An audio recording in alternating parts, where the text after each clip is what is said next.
ก็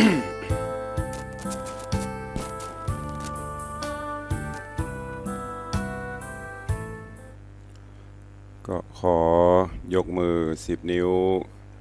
กราบนบนอบน้อมยังพระติรัตนเกี่ยวเจ้าตั้ง3 ประการอันมีพระพุทธพระธรรมพระสงฆ์อันเป็นสรณะที่เปิงที่เคารพนับถืออันสูงสุดในชีวิตกราบคารวะแทบไตรไวยสาปารมีธรรมพระมหาเถรานุเถระเจ้าคณะพระสังฆาธิการภิกขุสงฆ์องค์เนนจุตนจุองค์ด้วยความเคารพเจริญสุขเจริญปอนญาติโยมสาธุชนพุทธบริษัทตินจองห้องวัดจุหนุ่มเท่าใจหญิงก็ขอน้อมต้อนรับทุกท่านเข้าสู่รายการมรดกธรรมกำเมืองและสารธรรมกำเมืองต่างสถานีวิทยุกระจายเสียงวัดฝ่ายหินตำบลสุเทพอำเภอเมืองจังหวัดเชียงใหม่ส่งสัญญาณกระจายเสียงในระบบคลื่นความถี่ FM 104.50 เมกะเฮิรตซ์สถานีวิทยุคลื่นพระพุทธศาสนาและจริยธรรมในความอุปถัมภ์ของมูลนิธิพระบรมธาตุเจ้าดอยสุเทพส่งสัญญาณกระจายเสียงในระบบคลื่นความถี่ FM 96.0 เมกะเฮิรตซ์ตระจนสถานีวิทยุชุมชนต่างๆที่ต่างท่านผู้อำนวยการได้ลิงก์สัญญาณนี้ ออกอากาศให้ญาติโยมทั้งหลายได้สดับรับฟังกันพร้อมกันนี้ก็ขอกราบถวายการต้อนรับและเจริญพรต้อนรับครูบาอาจารย์พระเจ้าประสงค์องค์เนนญาติโยมสาธุชนทั้งหลายที่ได้ติดตามรับชมรับฟังทั้งภาพและเสียงการไลฟ์สดต่าง Facebook ไลฟ์ของวัดวังสิงห์คำ Facebook ไลฟ์ของธรรมะคลายเครียด Facebook ไลฟ์ของธรรมะภาคเหนือ Facebook ไลฟ์ของแสงธรรมส่องใจ Facebook ไลฟ์ของท่านอาจารย์พระครูสมุวิสุวัฒน์วรกิจโจตระจนหน้าจอ Facebook ไลฟ์ของญาติธรรม FC แฟนรายการทุกรูปทุกท่านที่ได้เข้ามาแล้วได้เมตตากดแชร์เสียงธรรมแชร์เสียงบุญนี้ไปยังกลุ่มเพื่อนๆของทุกท่านปากันวันนี้อากาศอึมครึมจะบ่าฮ้อนกับใจหนาวก็บ่เชิงเนอะ มันหมอกเหิมเพอเนี่ยหมอกบะขามเกิ่มนี่นะตัวลุงก็เลยมีผลกระทบไปโดยอากาศเช่นนี้ก็มีผลต่อร่างกายวัดพ่องเป็นหันที่พ่องเสียงแหบเสียงแห้งพ่องก็เป็นไปตามภาวะการของเปิ้นก็ขอให้วันนี้เป็นวันแห่งความสุขของทุกท่านเนอะวันนี้ต้องขอสู่มาอภัยเข้ารายการลาจ้าล่วงเลยเวลามา10 กว่านาทีก็ต้องมัวมาตื่นมาการทำภารกิจอย่างต่างๆกว่าจะเข้ารายการได้ก็วันนี้ต้อนรับญาติโยมศรัทธาตั้งหน้าจอวันนี้ก็มากันน้อยเดียว ปกติโมอีนี่จะเต็มปืดล่ะตอนนี้ก็มีโยมชนจันทร์สอนคำเนาะกาบริษัทเจ้าสาธุเจริญปอนโยมปินันล่าปินันจรันปิยจันทร์โดยซิวเจริญปอนโยมปินันอิสมเตปินหรือว่าปินันอิสมเจ็ดสีพิทจันทร์มคณายกของภาคเหนือเฮาเจริญปอนโยมสมศรีพรหมเมืองเจริญปอนโยมปีสมพรรัตนังหรือว่าโยมปีชิชบากำลังเข้ามาชมอยู่ขอบคุณอนุโมทนาทุกท่านเนาะเข้าสู่มาจัดรายการก่อนเนื่องจากเวลาวันนี้ล่วงเลยมานักเกละก็เดี๋ยวจะไม่ได้อู้กันจะไม่ได้วังน้ำฟังธรรมก็ต้องขอสู่มา2 วันก่อนก็เป็นแห้งมาแตนโดยเหตุผลดังที่ได้บอกไปมาถึงเรื่องของพระธรรมเทศนาสุวรรณพรหมมาตุลุงได้เทศนาฮือท่านทั้งหลายได้ฟังจบไปแล้ว3 ผูกยังมีเจ้าภาพซักผูกเถอะเนอะเรื่องนี้นะ ยังมีเจ้าภาพปูจากันเทศกันทำสักกันเถอะอันนี้อูเล่นถ้าไม่ได้เตะก็ดีแล้วแต่จะบูชามาถึงผูกที่4เรื่องราวตอนที่แล้ว ก็มาถึงที่ นางยักษ์ได้แถลงเป็ดเป็นคนเท่ามาจวนเอาอำราไปอยู่ตัวเองตลอดโจรอำราไปก็เลยปีกเข้าไปสกรรมปีกมาแหมกรรมแถลงเป็ดมาเป็นเสือคำนี้มาทำปราณีละปะที่ไหนก็สวับที่หั่นก็ปรากฏว่า ในตอนคืนนั้นอำราได้ขึ้นไปนอนบนแง่ไม้ต้นไม้ไหคำปุ่นโดยมีกับแกก็คอยหรือว่าตุกแกหรือว่าตกโตนะก็คอยดูแลพอกวยกันไปจนกระทั่งเสาะไปเสาะมายักษ์ที่แถลงเป็ดเป็นเสือนี่บปะเงียนคือปัตตบนเป็นบนมีบนแง่ไม้ปุ่นกากำลังจะตะปบขึ้นไปเพื่อที่จะไปจับไปยับเอาอำลากินเป็นอาหารขณะที่กำลังขึ้นไปก้มเงยก้มแงนนะกับแกหรือตุ๊กแกเงี้ยวเขาใส่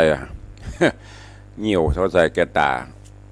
เกิดความแสบหูแสบตาพลาดพลัดพลั้งตกลงตายหลังจากนั้นตึงกับแกแล้วก็ต่างอำราก็ถามไปถามมาว่าโอ้เป็นจะได้ตันถึงแปลกเปิ้นมาเกิดเป็นสัตว์แล้วก็อูจ่าได้ตัวมันธรรมดาตลอดจนกับแกก็ถามอำราเป็นจะได้ไปจะได้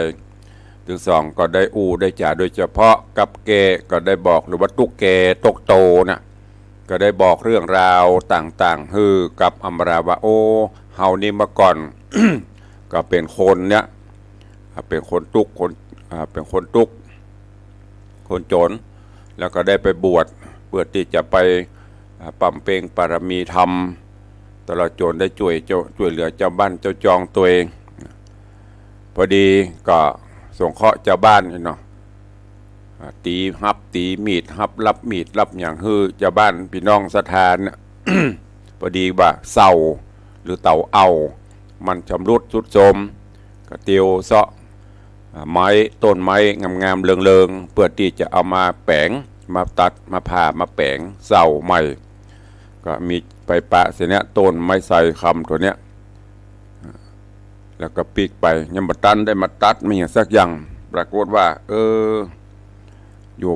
ไปถลงวิบากสุดท้ายมาก็ตายจิตปฏิภักษ์หักไข่มาอยู่ที่นี่ก็เลยได้มาเกิดเป็นกับแกเป็นตุกแกตกโตเฝ้าอยู่ที่นี่ถลงวิบากกรรมก็ตันปีกไปหอดบ้านเมืองของตันแล้วถ้าหากว่าตันพอมีเวลาหรือมีโอกาสข้าก็ขอได้ทำบุญสูญตานมาคือค่ากรรมแต่วันก่อนนั้นถึงที่นี่อยู่กำลังอูจาพาสะไหลกันอยู่เรื่องราวของสุวรรณพรหมมาจะเป็นจะใดก็เจริญปอนท่านทั้งหลายที่ตามรับฟังในผูกที่4ตอนที่2เป็นลำดับไปณโอกาสบัดนี้ นะโมตัสสะภะคะวะโตอะระหะโตสัมมาสัมพุทธัสสะ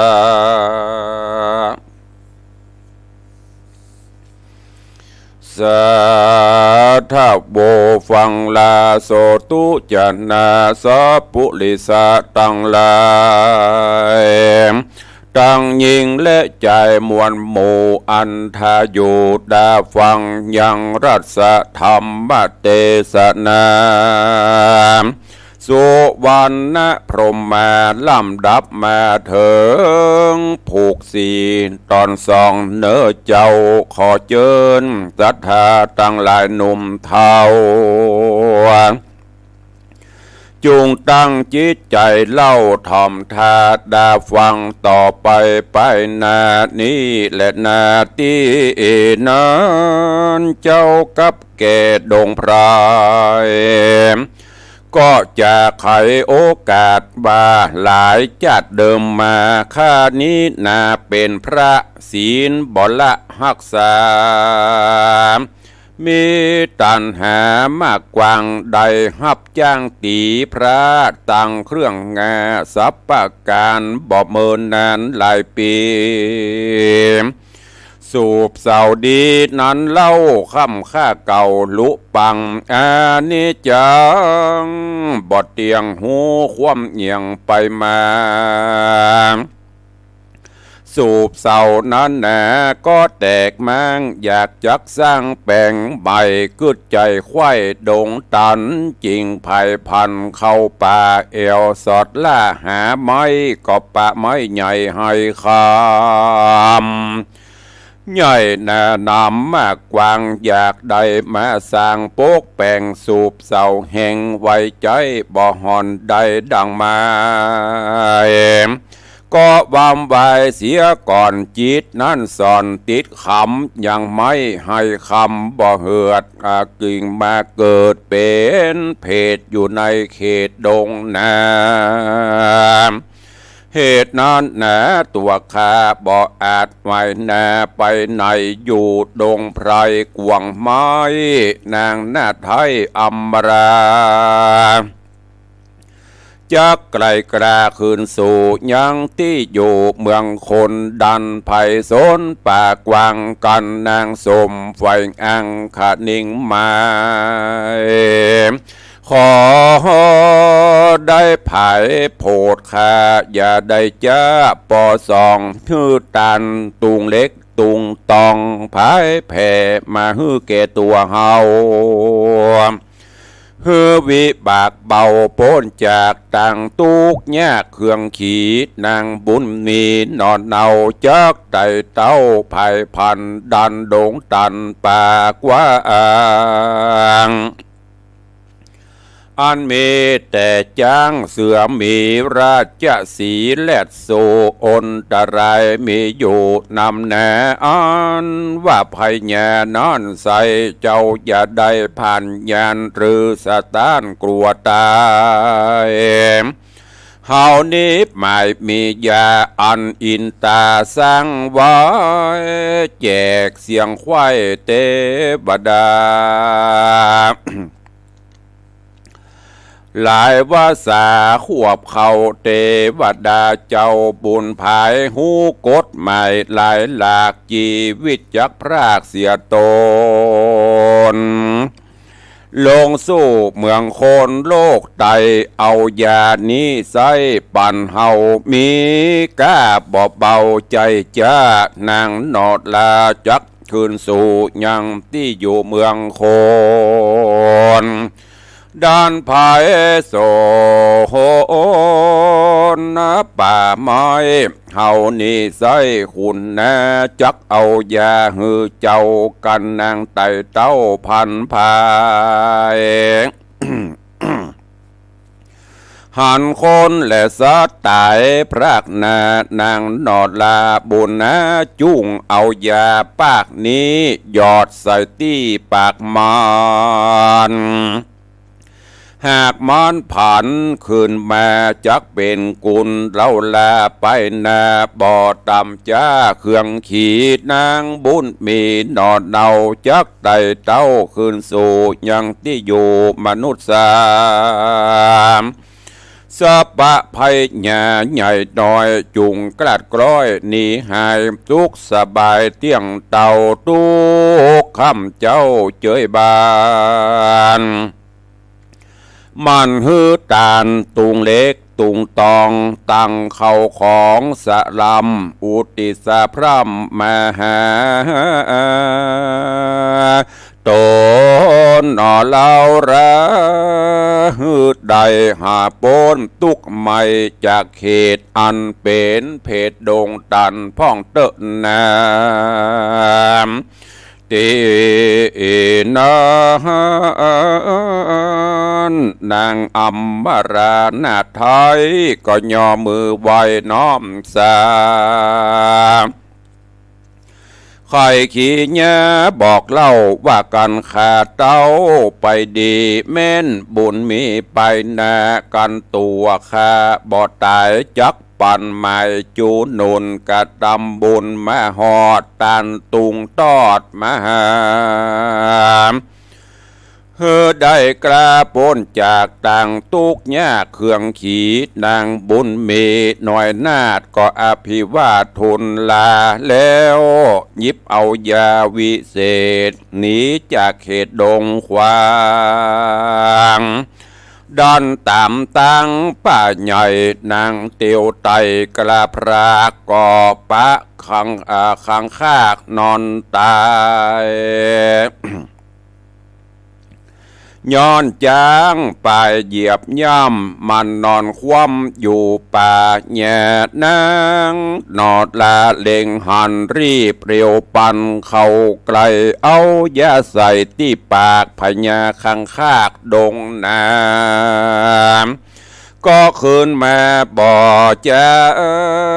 แล้วมันก็จะกล่าวถอยถามนางยอดซอยอัมรา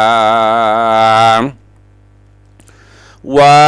สันได้จะนางนอดเอาเตียวไต่เต้าดงเขียวมาคนเดียวบ่มีกู้ได้มาอยู่สองหน้าโพจีวิตคาคืนมาจะไกลกล้าไปสู่ยังที่อยู่แดนใดบ้านมีน้อยนั่นใส่ขอจุ่มใดใครจะนางบุญนาอัมมราก็ใครขี้เนี้ยกล่าวจีว่าตัวขานี้ต่ำก้อยป้อเอามาปล่อยดงตาล ได้หลายวันแต่ใส่ปีกบ่ได้เมืองคนบ่หูโหนแห่งห้องบ่หูจ้องต่างไปขอจะไขจี้บอกหนต่างออกไปดีเดเตนาดีนั้นพญาคางคากก็ออกปากไข่ปันว่าต่างจากพันไปสู่ยังที่อยู่มนุษย์สามบ่ใจต่างนี้นาหากเป็นบ่ใจมาต่างนี้หากเป็นต่างลีปันหมายเป็นเมืองพรายยักเพศกันเข้าเขตแดนมารเขาจักป่ากันกินเจ้ากันว่ายักบาปเจ้าขวาดหูจักมาสู่เรียวปันนางจุงพันซ่อนลีเสียอย่างตี้หูข้าอย่าได้จ้าสักกามนางบุญน้ำน้อยนาดฟังโอกาสจะเลวก็เฝ้าฟังรีบเร็วไปจูยังเข้ายังหูบ่จ้าด่าข้างข้ากระใจหามก็รีบการกับการกาบเอาอยากเหยื่อหยาบใบไม้มาโถมไว้เต็มหูพอเล็งพอดูบ่อาจหันแล้วภายพันเสาะพอยังแม่ต่อสร้างห่างอันปีกบังหักขาดได้โอกาสก็นำมานางอัมมารานาอาทาแล้วกล่าวไว้ใครจะว่าตอนนี้นะบ่อเศร้านางนอดเนาอัมมาราจุงใดยาเอาไว้โพดชีวิตใดขึ้นมาแล้วจุงป่าไต่เต่าดันป่าเศร้าไพรโสนสู่เมืองคนไปนาบ่อตำจ้าเครื่องขีนางบุญมีน้อนอดน้อยฟังกำถอยบอกเล่าหาแห่งข้างคากเท่าเล่นลายนางก็มีใจหมายบ่ผ่อนกรรมแต่ก่อนโบราณว่า โพดสาดสงสารโลกไตย่อมจักได้เป็นบุญกันเปได้เป็นกุลมือซอยนางนอนน้อยอัมบราจิงเอายาหยอดใส่ยังต่อตัวใหญ่ดงแหนบ่อนนานมาก็ฟื้นมันบินขึ้นอากาศบ่อนนานก็หยาดมาหาตีนางอัมมารายังอยู่แล้วกล่าวโอกรรมดีว่านางบุญมีแม่เจ้าจักไต่เต้าไปไหนข้าจักไปช่วยใจขออยู่ไกลอาสานางบุญนาอัมราก็ใครขี้ยากล่าวถอยฮือต่อใหญ่น้อยได้หูแจงไข่จุประการก็มีฮันเล่นาตีนานนางอัมมาราหนอดเนาก็ลาข้างคากเท่าดงตันว่าข้าจักพันไปนาหมายจักว่าสู่เมืองโคนขอข้างคากตนวิเศษอยู่ในเขตดงนาอยู่ตีคาเตียงเตายาโศกเศร้ากันใดกันนางไข่เมียนแล้วก็กลาดแกล้วไปนาเข้าสู่ป่าดงเรต่อเจ็ดตัวมีมวลหมู่ต่างบินสู่ป่ายบนบินเวียนวนหักษาลัดดงหนาป่าไม้คำโดยใหญ่ดงพรายการข้ามแม่ตีนาก็ยังจอดกันเจงรอดก็พันพายโจมยักษ์พรายเพศกล้าหันนางนอดลาเตียวมาก็เข้ามาหาหล่อใส่ต่อน้อยใหญ่เจ็ดตัวก็ปากันคบหัวและตาบ่อาจเข้าหานางใดต่างเจ็บปวดไม่หนีไป นางก็ลัดดงไพรป่ากวางจุมหมู่จ้างปังไปสัตว์ร้ายหลายน้อยใหญ่ปากันรอใส่ตัวนางต่อดงควางเป็นจุมก็ปากันรุมขบตอดดังจากมอดเมื่อมอนสัดดงดอนป่าไม้บ่อาจเข้าใกล้ตัวนางนางเตียวต่างหิวหอดก็ยังจอดเศร้าสาตี้หิมดอยผาสูงใหญ่ก็มีหันและนาเตนี้จากวันนาจะเล่าถึงไอ้หนอนเน่าสุนโย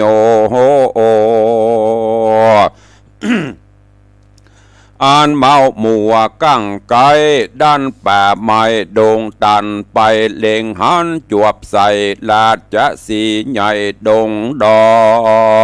นอ่านหลับนอนอยู่ข้างไม้ห้มกวางดงรีตันหามีเกิดตองจริงร่วมห้องจูโนนเสพเมถุนถอยจ้าราชสีกลาตกใจร้องร่ำไข่ตะวาดดังขนาดเลือดลายไอ้สุนโยเลยตายมวยแมงในป่ากวางดงไพรดังจะไขกล่าวไว้จำแต่ท้ายหนหลังมานางอัมมาราหนอดเนากันไตเต้ามารอดกันหิวหอดไม่หายก็หันยังใจตายนอนคว่ำนางบ่จะไปพอมีใจต่อคุณนายิ่งเอายาบ่มากใส่ยังปากคนตาย บ่เมินไหลก็ปีกฟื้นลูกนั่งคืนเมินตาแล้วใครจะทำถอยซึ่งนางนอดน้อยอัมราว่าสันได้จะนั้นใส่ข้านี้ได้ตายไปเป็นสันได้คืนมาหรือว่าข้านี้นาหากฟันขอไข่ปันกล่าวโอเฮอได้หูตามกรรมนางบุญนำน้อยนาดก็โอกาสปันมาบอกคำใจสุญโยได้โหตัวจุประกันแล้วจะขานถามถอยซึ่งใจถอยหนุ่มเนาว่าสันใดเจ้ามาตายอยู่เดียวได้ป่าไม้อันจาที่นั่นเจ้าสุญโยก็จะกล่าวจี้ว่าตัวข้านี้ตุกยากอยู่อุปถากพ่อแม่ข้านิ่งแผ่คำเจ้าว่าตัวกูนี่เว้าไปวันว่าตัวกูนี้ก็เท่าไปวันจริงได้ผ่านเตียวไตหายิงน้อยใหญ่กันยามเพื่อจักเอามาห่วมคางสืบอยู่สร้างเมียดียิ่งตั้งหลายมีมวลหมู่ก่อนกันข้าไปสู่ลงหามเขาบ่ปิแย่ต่อคาต่างบิดหน้าเบือนนี้บ่ยินดีนายจังตั้งหูดังเข้าใส่ถมน้ำลายไล่ตัวหลังเป็นกรรมสั่งตอบสายจริงตกให้ตัวเฮาข้ากวังเมาปั่นบาหนีเข้าป่าพันพายเลยมาตามวยมังชื่อข้านี้อ้างว่าสุญโยมีแต่ตัวเปล่าว่างบ่มีกู้แนบข้างอยู่เดียวได้นางบุญภายนอดเดาจากไต่เต้าไปไหนชื่อนามใดจุงกล่าวเฮอหูข่าวตามแนวเด็ดเตอนาเมื่อนั้นนางอัมมาราน้อยนาดมีก่อโอกาสปันหมายเก้าสุดไปหลายแหล่บ่เว้นเว่บทใดแล้วจะใครกล่าวจีว่าเฮาสองคนนี้มีกรรมบอกวันนำปีกปอกไว้แน่ออกเมืองเฮาขี่เครื่องหลายหลากตุกลำบากเครื่องขี่อดอยู่ดงรีปากกวางจุ้ยกันสร้างสะปะการเตี้ยงสุขบานมือซอยว่าเจ้ายอดซอยบุญนางมีกุลใดจาใครโหจุ่งกล่าวโอบอกไขมาก็มีหันและนานิธิตังขีญาสั่งวันนาวิเศษจากห้องเหตุธรรมเทศนาสุวรรณพรหมมาผูกที่สี่ตอนที่สองก็บังโกมสมเร็จสเดชก็ฟังพระธรรมเทศนาสุวรรณพรหมมาลำดับลำดาขึ้นสู่ผูกทวนที่สี่เกือบจะจบละเหลือแถมหน่อยวันต่อไปก็จะต่อแล้วก็ลวดขึ้นสู่ผูกที่ห้าเป็นไปตามลำดับเนอะมีอยู่10 กว่ากัน10 กว่าผูกเรื่องราวในตอนนี้กับม่วนงานสั่นเล่าขึ้นติ๊กๆเนอะในตอนนี้ อัมราหลังจากที่กับเกหรือตุกเกหรือตกโต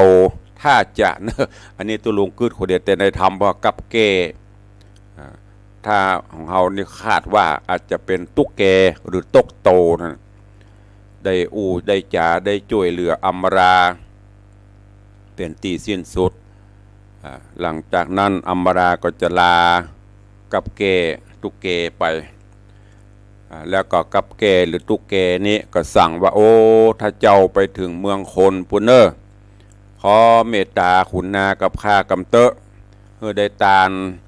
ทำบุญสูนตานมหาข้าพ่องโดยเฉพาะก็ขอให้ได้ตานทำการอันนี้ส่งตานตุงเล็กตุงตองมาคือข้ากรรมเพื่อที่จะได้มาโผดมาผายอันนี้ที่ได้โยมตลาดตุงเล็กตุงตองนะมีอยู่11 ตัวนะรุ่นใหม่จะไม่รู้อะไรเป็นตุงเหล็กตุงตองเพื่อจะมีตุงเล็กตุงตองตุงเงินตุงทรายตุงเหือกตุงข้าวเปลือกตุงข้าวสารหมูนี่ตุงจืนพร้อมกันเพื่อตานอุทิศบุญให้คนตายเพื่อให้ไปแก้กรรมแก้เวรอันนี้ตามคติความเชื่อของโบราณที่เปิ้นได้ครูบาอาจารย์เปิ้นได้ลิขิตไว้อันนี้ก็เหมือนกันกับแก้กับบอกให้อำราขอให้ได้ตานทำตุงเล็กตุงตองคือกรรมโดยบุพกรรมเนี่ยเขาได้ไม้จะไปเอาไปแปลงอย่างก็เต่าเต่าเศร้าก็เลยมาอยู่ที่หั่นอัมราก็ฮับปากแล้วก็กับแกหรือตู้แกก็ได้มอบของวิเศษคือยาติบจึงเทพบุตรเทวดาองค์อมรินทร์พระอินทร์เจ้าฟ้าได้มอบกับแกตู้แกไว้ว่ากันตันเจ้าเตียวตาเตียวตังปิกไปบ้านไปปะสิงสารสัตว์หรือใครที่ตายระหว่างตังหากว่ามีเจตนามีใจใครโพดใครผายเพื่อเอายานี่ใส่ปากเขาก็จะลุดหลอดโปนจากตังตายปิกชีพคืนมาจากนั้นอัมราก็ลากับแกแล้วก็เดินต่างไปในระหว่างตังด่านแรกไปปะใส่ข้างคากหรือคางคกภาษาไทยเรียกว่าคางคกภาษาอีสานห้องอีหยังบ่ฮู้ แต่กำเมียงเฮาห้องคางคากคางคกก็นอนตายแห้งแก๊กๆเนาะอำมาลาหันใส่ก็เอายาไปหยอดเขาใส่ปากข้างคากแห้งปรากฏว่าปิกเฟิร์นขึ้นมาห้องเหมือนเดิมตาล็อกแหลกหันอำมาลายืนหันก็เลยถามโอ้ตันเป็นไผ่ตันภูมิบุญเป็นจะได้ถึงมาช่วยตัวเฮาอมราก็บอกเรื่องราวข้างๆก็ดีใจโพดสัตว์เป็นกุลโพดคนเป็นโตดถ้าลองโพดเป็นคนดีมันจะปีกมาฟันวะนะปีกมาฆ่าวะนะแต่ข้างๆเรื่องสัตว์นี่มันหูบุญหูกุลข้างๆก็โอ้ขอบอกขอบใจขอบคุณแม่นางนักเนอตีนจะช่วยชีวิตข้าปีกฟื้นขึ้นมาแม่นางจะไปที่ไหนจ้าถามอัมราก็บอกเรื่องราวข้างก็บอกแม่นางเฮ้ยหนทางเส้นต่างหน้านี้มันเจตางที่จะดีไปเนอะมีแต่เมืองยักษ์เมืองเย็นเมืองปัจจาผีดิบเอาจะอีแม่นางฟังไปเตื้ออยู่นี่ก่อนหูหรือว่ารูหรือได้ที่อยู่ของข้างโอ้ถ้าอย่าตัวใหญ่ตัวหลวงนักเกเนอะข้างก็บอกอัมราไปอยู่ในหูของอันข้างให้ก่อนอัมราก็ปฏิบัติตามเข้าไปลบอยู่ในหูของข้างแล้วก็จากนั้นก็ไปเซาะแง่เซาะอย่างมาปกไว้บ่ฮือหันหูบ่ฮือหัน ว่ามีเป็นที่อยู่ของข้างที่อยู่คนแล้วก็ไปเซาะต่อที่มันตายปีกหักปีกอย่างนะเอามาแวดไว้หัน อัมราก็มาหันต่อตายก็เลยเอายาหยอดปากฏว่าต่อ7 ตัวปิกฟื้นขึ้นมาเป็นมีชีวิตเหมือนเดิมต่อก็มาถามโอ้ท่านเป็นไผ่ท่านผู้มีบุญมาช่วยเฮาก็อย่างที่บอกตะกี้โพดสัตว์มันจะเป็นบุญเป็นกุลต่อก็เลยสวามิภักดิ์คอยปกปักป้องกันภัยกับอัมราพอได้เวลาแล้วอัมราก็ลาข้าง เดินตาต่อไปในระหว่างทางก็ไปปะใส่ยักษ์แต่ยักษ์หันกับฝั่งรอเข้ามาจะยับจะจับอำมรากินต่อหันจะอันกับปากันบินบนบุญบันไปถ้าภาษาใต้เขาเดียดภาษากำเมืองเขากับปี้กะใส่เข้าตาพ่องหูพ่องอยู่ไม่ได้ต้องหนีไปเข้าใกล้อำมราไปได้ย้อนกล่าวถึงสูญโย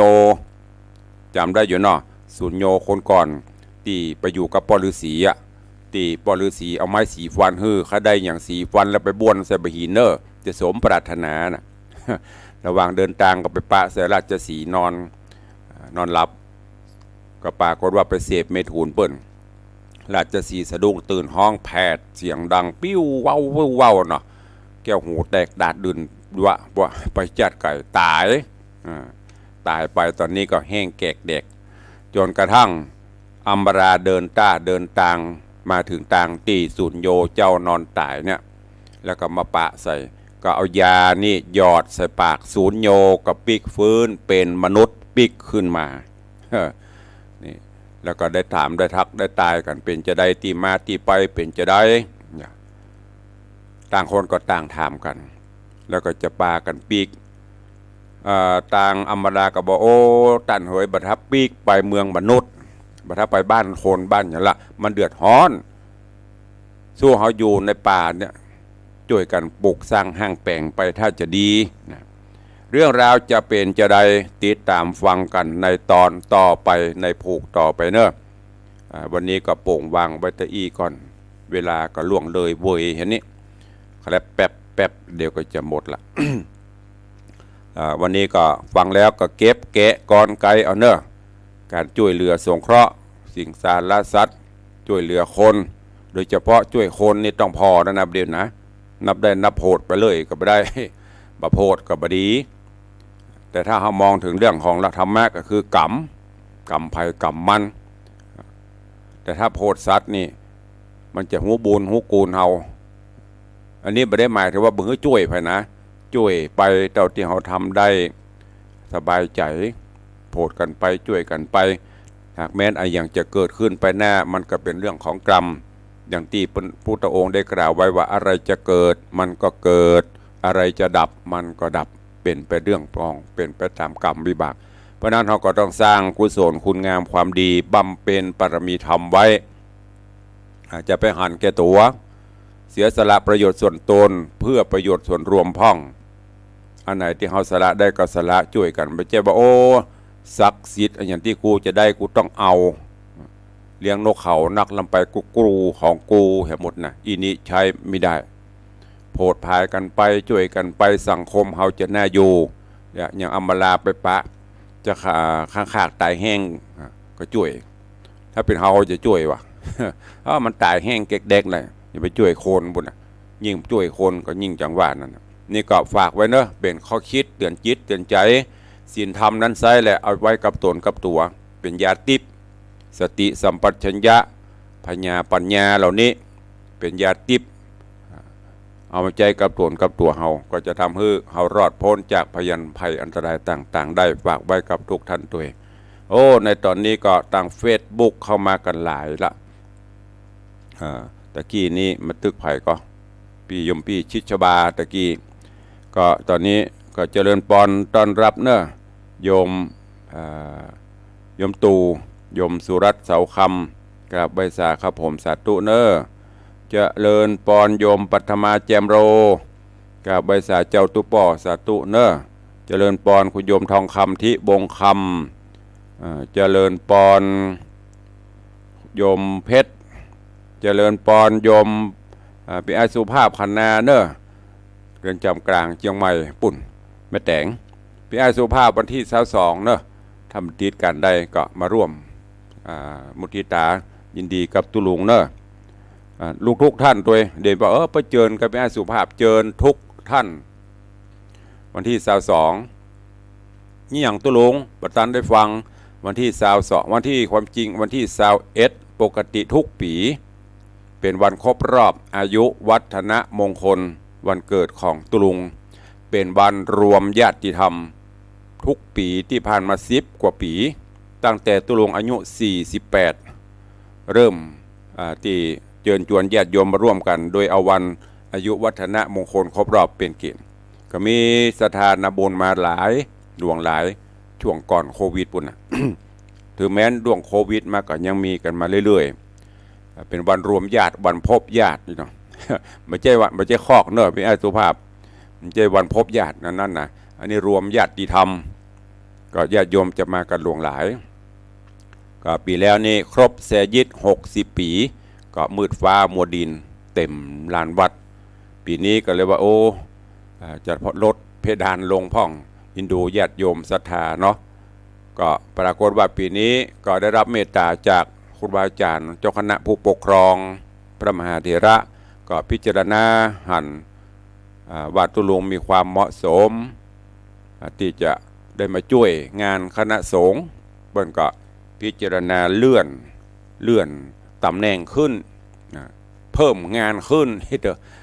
ได้ไปดำรงตำแหน่งรองเจ้าคณะอำเภอเมืองเชียงใหม่ซึ่งเปิ้นก็จะมามอบใบตราตั้งก็จริงเปิ้นเซ็นใบหมดละแต่จะมามอบวันที่22ก็ถือว่าเป็นของขวัญชิ้นเอกชิ้นโบแดงอีกเนาะมอบวันเกิดตุลุงตัวเองก็เลยเอา2 งานมารวมกันเนอะ2 งานนี้มารวมกันทั้งอายุวัฒนมงคล61 ปีแล้วก็รวดถวายการต้อนรับพระเดชพระคุณหลวงพ่อท่านเจ้าคุณพระพรหมเสนาบดีกรรมการมหาเถระสมาคมเจ้าคณะภาค7เจ้าอาวาสวัดปทุมมคงคากรุงเทพพร้อมโดยหลวงพ่อเจ้าคณะจังหวัดรองเจ้าคณะจังหวัดตลอดจนพระเลขานุการพระเถระผู้ใหญ่ที่เปิ้นจะเดินทางมาประกอบพิธีมอบใบตราตั้งเจริญชยมงคลคาถาเป็นมงคลกับตุลุงมงคลกับวัดมงคลกับญาติธรรมญาติโยมศรัทธาการนี้ก็รวดถือโอกาสน้อมเอิญเจิญจวนเนอะมิได้มีกัดมิได้มีเนี่ยอาศัยเสียงฝีปากตุลุงเนี่ยกับต่าง Facebook ตัวต่างสื่อประชาสัมพันธ์เจิญจวนท่านทั้งหลายได้มาร่วมกันในวันที่22วันพฤหัสบดีที่22เนอะเวลา9 โมงพร้อม9 โมงครึ่งพระเดชพระคุณหลวงพ่อพระพรหมเสนาบดีและพระเถระผู้ใหญ่เดินทางมาถึงก็จะได้เริ่มประกอบพิธีท่านผู้ใด FC ท่านใดพอออกไม่ออกสถานที่ไหนจะเมตตาร่วมโมทนาบุญเป็นเจ้าภาพถวายสังฆทานเป็นเจ้าภาพถวายภัตตาหารอาหารเลี้ยงแขกผู้ใหญ่ซึ่งจะมีส่วนราชการทางจากวัฒนธรรมจังหวัดสำนักงานพระพุทธศาสนาจังหวัดเจ้าหน้าที่ส่วนราชการและญาติโยมศรัทธาเฮาที่จะมาร่วมกันการนี้ก็เชิญชวนเนอะเป็นเจ้าภาพสังฆทานร่วมเมตตาช่วยสงเคราะห์หรือว่าเป็นเจ้าภาพสังฆทานก็ชุดละ 2,000 บาทหรือจะนักกว่านั้นจะน้อยกว่านี้ก็บ่เป็นหยังนะหรือจะร่วมเป็นเจ้าภาพให้อิ่มนำสำราญตุยปีดีงามหุ่นดีก็เป็นเจ้าภาพอาหารโต๊ะละ 2,000 บาทเช่นเดียวกันโต๊ะหนึ่งก็จะนั่งได้ประมาณ6 ถึง 8 รูป 8 องค์อันนี้ก็เพื่ออำนวยความสะดวกให้เปิ้นทางร้านเปิ้นก็จะมาจัดมาอย่างใครช่วยตุลุงเอาโต๊ะหนึ่งเนอะเอาสั่งให้แกนเนอะก็ตามใจหรือเต่าที่จะช่วยได้เนอะส่วนแล้วแต่ก็นำเรียนแจ้งญาติโยมศรัทธาตัวแต่ว่านี้ก็มีโยมพี่สมพรรัตนังโยมพี่ชิชบาเนาะได้อนุเคราะห์รับเป็นเจ้าภาพ สังฆทานเพิ่มเติมมาแล้วก็มีโยมพ่อเฒ่าพงโยมแม่เฒ่าบังเอิญบุญชัยร่วมบริจาคเพิ่มเติมมาเป็นสังฆทานก็ขอบคุณอนุโมทนาบุญตัวเนอะใครจะเอาโฮงตานใครจะเอาอย่างก็แจ้งความจำนงเข้ามาได้เอาแล้วเนาะไปตั้งบ้านตั้งจองเพื่อจะมีใครอู้ใครเอ่ยวันนี้เดี๋ยวออกรายการเสียสกรรมผักมาไงวันนี้ใครที่จะมาพบมาปะตรงขอสู่มาเนอะเขาเป็นช่วงบ่าย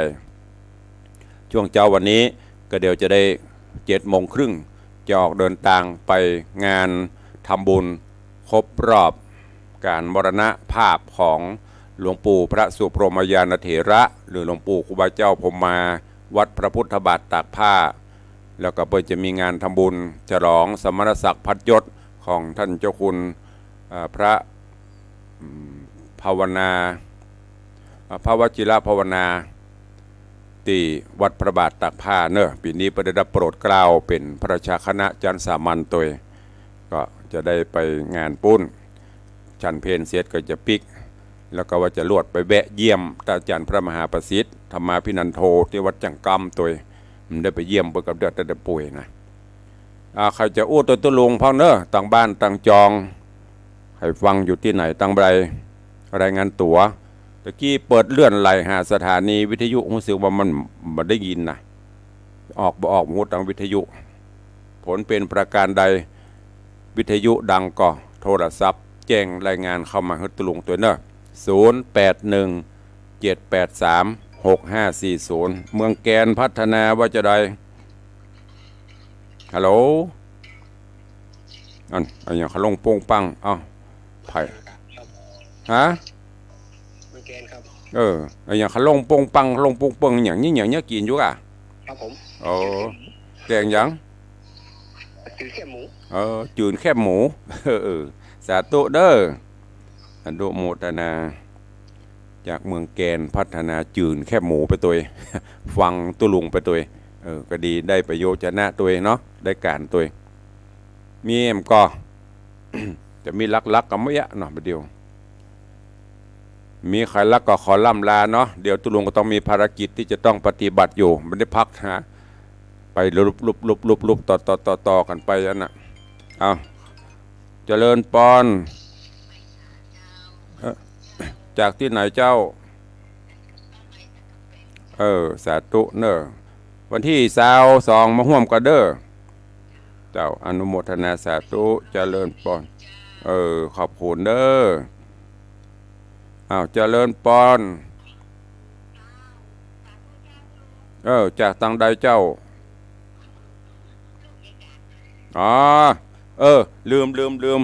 กี้สุมาเตอแม่อุ้ยมอนจันยาสมุทรพร้อมลูกหลานร่วมเป็นเจ้าภาพสังฆทาน1 ชุด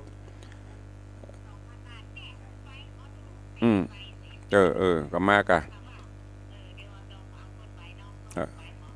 มาได้แต่จะได้อู้กันภาคบ่ายป่ะเนอะเพราะว่ามันเป็นพิธีการเป็นอย่างอุ้ยอยู่มันเมินจะไปฟังฮกปีกเนอะสาธุเนอะอนุโมทนาสาธุแม่อุ้ยมอนจันยาสมุทร90 ป่ายละจะมางานตุลุงเป็นเกียรติเป็นประพัดเป็นบุญกุศลกับตุลุกพระหลานเจริญปอนไว้สาเจ้าจันคำแสงโบนฟังอยู่ในเจ้าสาธุอนุโมทนาได้ยินเสียงกับหัวค่ะว่าฉาเจ้านะแม่อุ้ยมอนจันคำแสงโบน90 ป่ายละสุขภาพสมบูรณ์แข็งแรงอยู่เมื่อก่อนมาอุ้ยจะหยุดตึก90นะอุ้ยจะเมื่อละเลยมานี่ตุลุงวังสิงคำต่อแฮมปุ่น100 ปุ่นเด่นแข็งแรงปะเถอะแต่เสียอย่างเดียวแต่แม่อุ้ยมอนเปิ้นภาครับบดีได้ก็ได้ยินอยู่ถ้าฟังใกล้ๆนะเดี๋ยวนี้โยมปีรัตนาว่าปอดทเปิดวิทยุนี่ปอดได้ยินแถววัดบ้านน้อยปุ่นนอนฟังสบายแม่อุ้ยมอนจันยาสมุทร